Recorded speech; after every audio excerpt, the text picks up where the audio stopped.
Chapter 72. The Monkey Rope. In the tumultuous business of cutting in and attending to a whale, there is much running backwards and forwards among the crew. Now hands are wanted here, and then again hands are wanted there. There is no staying in any one place, for at one and the same time everything has to be done everywhere. It is much the same with him who endeavors the description of the scene. We must now retrace our way a little.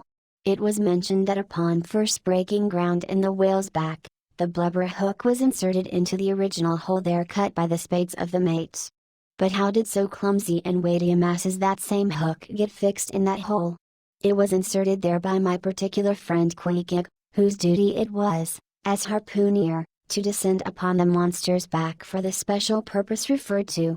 But in very many cases, circumstances require that the harpooner shall remain on the whale till the whole flensing or stripping operation is concluded. The whale, be it observed, lies almost entirely submerged, excepting the immediate parts operated upon. So down there, some 10 feet below the level of the deck, the poor harpooner flounders about, half on the whale and half in the water, as the vast mass revolves like a treadmill beneath him. On the occasion in question, Queequeg figured in the Highland costume, a shirt and socks, in which to my eyes, at least, he appeared to uncommon advantage, and no one had a better chance to observe him, as will presently be seen. Being the savage's bowsman, that is, the person who pulled the bow, or in his boat the second one from forward, it was my cheerful duty to attend upon him while taking that hard scramble upon the dead whale's back. You have seen Italian organ boys holding a dancing ape by a long cord. Just so, from the ship's steep side, did I hold Queequeg down there in the sea, by what is technically called in the fishery a monkey rope, attached to a strong strip of canvas belted round his waist. It was a humorously perilous business for both of us. For, before we proceed further, it must be said that the monkey rope was fast at both ends, fast to Queequeg's broad canvas belt, and fast to my narrow leather one. So that for better or for worse, we two, for the time, were wedded, and should poor Queequeg sink to rise no more, then both usage and honor demanded, that instead of cutting the cord, it should drag me down in his wake. So, then, an elongated Siamese ligature united us. Queequeg was my own inseparable twin brother, nor could I any way get rid of the dangerous liabilities which the hempen bond entailed. So strongly and metaphysically did I conceive of my situation then, that while earnestly watching his motions I seemed distinctly to perceive that my own individuality was now merged in a joint stock company of two, that my free will had received a mortal wound, and that another, as mistake or misfortune might plunge innocent me into unmerited disaster and death. Therefore, I saw that here was a sort of interregnum in Providence, for its even-handed equity never could have so gross an injustice.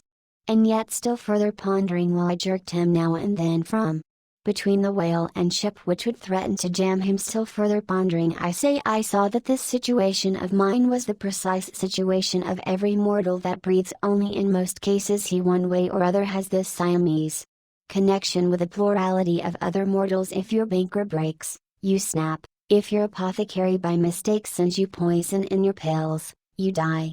True, you may say that, by exceeding caution, you may possibly escape these and the multitudinous other evil chances of life.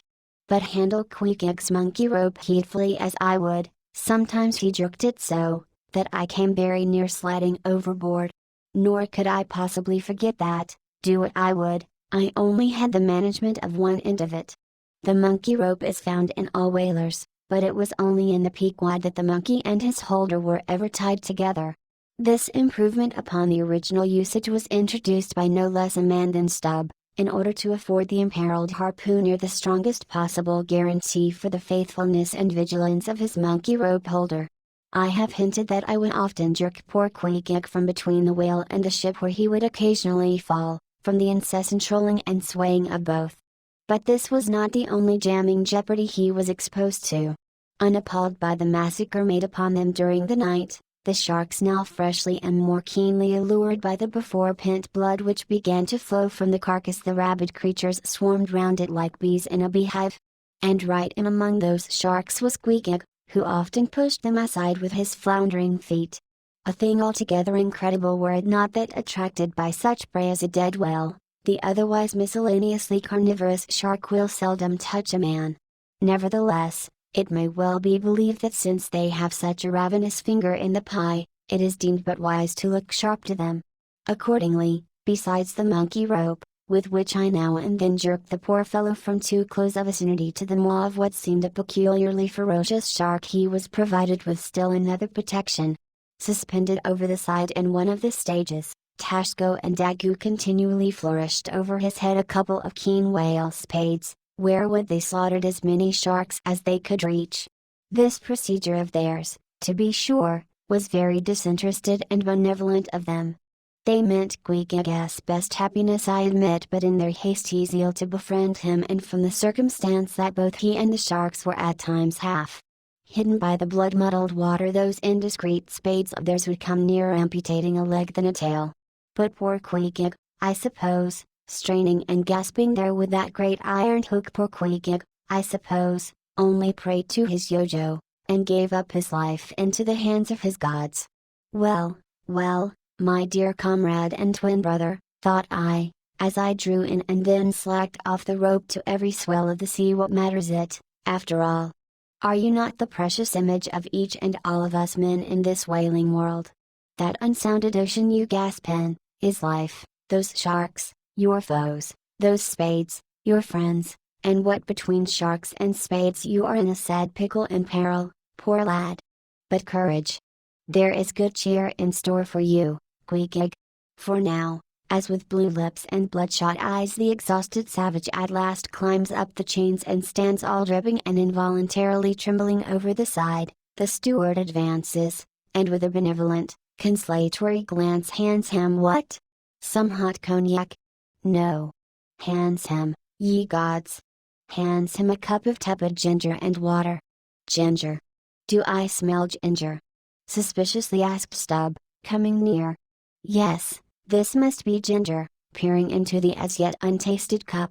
Then, standing as if incredulous for a while, he calmly walked towards the astonished steward, slowly saying, Ginger. Ginger. And will you have the goodness to tell me, Mr. Doughboy, where lies the virtue of ginger? Ginger. Is ginger the sort of fuel you use, Doughboy, to kindle a fire in this shivering cannibal? Ginger. What the devil is ginger? Sea coal. Firewood. Lucifer matches. Tinder. Gunpowder. What the devil is ginger, I say, that you offer this cup to our poor Queequeg here? There is some sneaking temperance society movement about this business, he suddenly added, now approaching Starbuck, who had just come from forward. Will you look at that can naked, sir, smell of it, if you please. Then watching the mate's countenance, he added, the steward, Mr. Starbuck, had the face to offer that calomel and jalap to Queequeg, there, this instant off the whale. Is the steward an apothecary, sir? And may I ask whether this is the sort of bitters by which he blows back the life into a half-drowned man? I trust not, said Starbuck, it is poor stuff enough. I, steward, cried Stubb, will teach you to drug a harpooner, none of your apothecary's medicine here, you want to poison us, do ye? You have got out insurances on our lives and want to murder us all, and pocket the proceeds, do ye? It was not me, cried Doughboy, it was Aunt Charity that brought the ginger on board, and bade me never give the harpooneers any spirits, but only this ginger jub, so she called it. Ginger jub. You gingerly rascal. Take that. And run along with ye to the lockers, and get something better. I hope I do no wrong, Mr. Starbuck. It is the captain's orders, grog for the harpooner on a whale. Enough, replied Starbuck, only don't hit him again, but oh, I never hurt when I hit, except when I hit a whale or something of that sort, and this fellow's a weasel. What were you about saying, sir? Only this, go down with him, and get what thou wantest thyself. When Stubb reappeared, he came with a dark flask in one hand, and a sort of tea caddy in the other. The first contained strong spirits, and was handed to Queequeg, the second was Aunt Charity's gift, and that was freely given to the waves.